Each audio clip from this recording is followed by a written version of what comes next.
na inyong pong tahanan. Sa ating mga Pilipino, kahit hindi pa tapos ang bahay, basta ito titirhan na, ay mahalaga na mapagdasalan na ito, mapaspasan upang sa gayon ay may panatag natin ang ating kalooban. At bahagi ng pagbabasbas ay ang pagsimula nito sa labas ng bahay. Bakit po? Hindi upang paalala sa atin na kung paano tinanggap ng magkapatid na Maria at Marta si Jesus sa tahanan at pinabuksan ang pintuan, ganyan din ang ginagawa natin. Binubuksan natin ang pintuan ng bahay nito upang patuloy ng ating Panginoon at siya ay magsilbing gabay gabay sa ating pamumuhay ang kanyang aral at buhay. At ang magpapalala sa atin dito parati ang altar na ilalagay natin sa loob ng ating bahay. Pangalawa, ititanda na ating pasasalamat sa Diyos na bagamat hindi sumikapang maipundar, ay nagpapasalamat tayo sa Diyos sapagkat pinaglalabingin tayo ng bahay kung saan ay patuloy pagsusumikapan ng pamilya kaisip na makabuo ng tahanan sa loob ng kanilang bahay. At panghuli, kung paano natin binuksan ang pintuan ito para sa Panginoon, binubuksan din natin ito para sa ating kapwa-tao. Kaya nga sa ating mga Pilipino, kapag house blessing, ito'y pinag-aanayan natin ng kamag-anak mga kapitbahay upang ibahagi yung kagalakan natin sa pagkakaroon at pagbibigay sa pagbibigaya ng bahay na may tuturin natin isang tahanan. At halinawa ang ating sama-samang pananalangin ay patuloy na basbasan ang pamilya kaisip sa kanilang pamumuhay upang sila yun ay patuloy lang maipaayos at mapaganda ang bahay na ito. Amen. Panalangin ng pagbabasbas, sumayin ang Panginoon. Sumayin rin. Ama namin mapagmahal, ikaw ang nainaan sa langit sa lupa at si bahay hindi pa natutuklasan.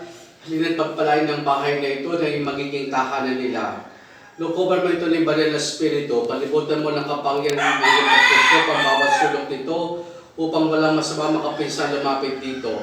Maging panangkanawa ng kanilang tahanan ng iyong banal na pagkapalas at ang pagkawasak, bagyo at sakit, at sa lahat ng magdadala ng kasamaan sa kanila na mananangin sa loob nito. Hinihiling natin sa kanila ni Jesus, kasama ng Espiritu Santo, magpasa walang hanggan. Amen. Ang banal na tubig na ito, magpala natin pakisa sa ngalan at pagkapoy ni Kristo sa sakramento ng binyag. Ating ibabasbasan ang bawat bahagi ng tahanan. Ang mga mapagmahal, pagpalain ko ang altar ito, na kung saan malos sila magkatipon upang manalangin sa iyo. Nabay mag-isag-isig ito ng kanilang pagkakaisa sa kanilang palataya sa iyo. So ito pong asin, bigas, tubig at asukal ay matandang pag ng mga Pilipino pagka lilipat ng bahay ay ito yung mga unang dinadala bukod po sa Amang mapagmahal, basbasan niyo po ang mga biyayang ito ng bigas, asin, asukal at tubig na mga biyayang ito patuloy managana sa loob ng kanilang tahanan at anumang pananagana ay matutunan nila maibahagi at sa mga lumalapit sa kanila. Ito tayo sa salas. Amang mapagmahal, pagpalay mo po ang silid ito na kung saan sila maaaring magkatipon bilang sa pamilya at maaaring tumanggap ng kanilang mga panauhin.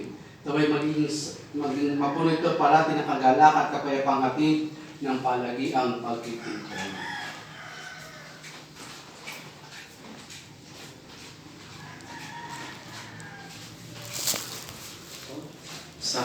Sa silid kainan po tayo. Saan po silid kainan ng tayo?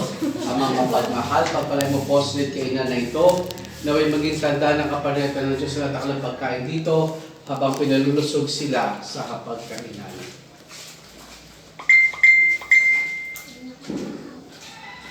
Ang kusina po, ito na rin. Amang mapagmahal, pagpalay mo pong kusinang ito, pagpalay mo na ba mga sangkap at mga pampalasa mga gamitan sa pagdadaan ng pagkain. Kung sana malaman sa mga sangkap ng galing kapitan, ang mga pagkain dito ay kanilang iahanda. Sa mga silid po tayo. Ama namin pagmahal, pagpalay mo pong mga silid tulugan, makatagpo nawa sa lalito ng kapahinga at gano'n pagpapanibago. Naway hapusin ng diwa ng pag-ibig at pagsuyo ng diwang pagdamanghel ang magagamit sa silid po ito. Ang Panginoong Maria, napupuno kami ng grasya, ang Panginoong Diyos ay sumama sa iyo. Pagod ang pinakahala sa bahay ng lahat, pinagpala naman yung anak ng si Jesus. Santa Maria, Ina ng Diyos, ipanalangin mo kami makasalanan ngayon at kung kami mamatay. Amen. Mga pagmahal, pagpalain mo po ang alin ko lang ito, nakapiti makasumpo sila ng kabinawahan at kalinisan ng kanilang katawan.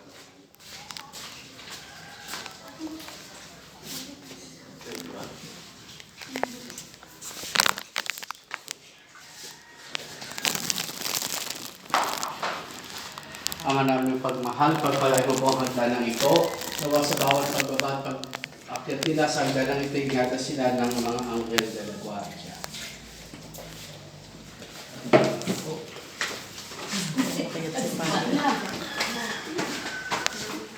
Mataas.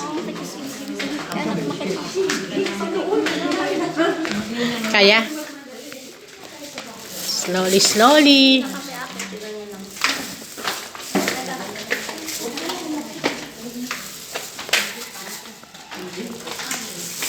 Ang naming pagmahal, pagpalay mo po ang sinipuluhan, makasupulwa sa iyo, makapalingan at rin ng kapalibago. Naway na po sila, di ba na pag-ibig sa suyo, sa di ba mga mga kaya, magagamit sa mga sinipuluhan. Patawag ko ang mga yan, Asya, ang tawag ko ng Lord, ay sumasayo. Bukod kami rin para sa mga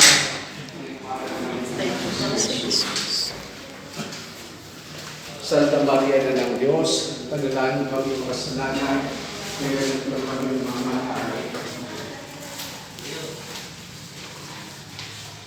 Pagpapagod ng Maria, ako ng Pagalagrasya, ako ng Diyos ay sumasayo. Naman kami pinagpala sa pakilahat, pinagpala kami ang anak na si Jesus.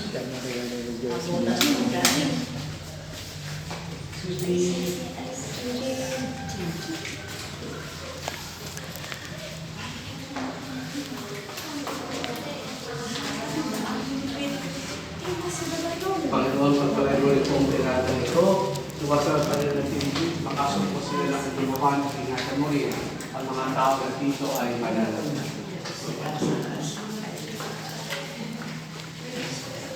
Haba pa na yun.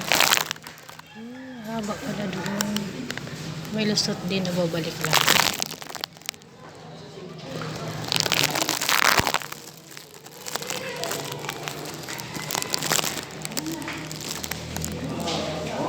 Kaya na po sa baba.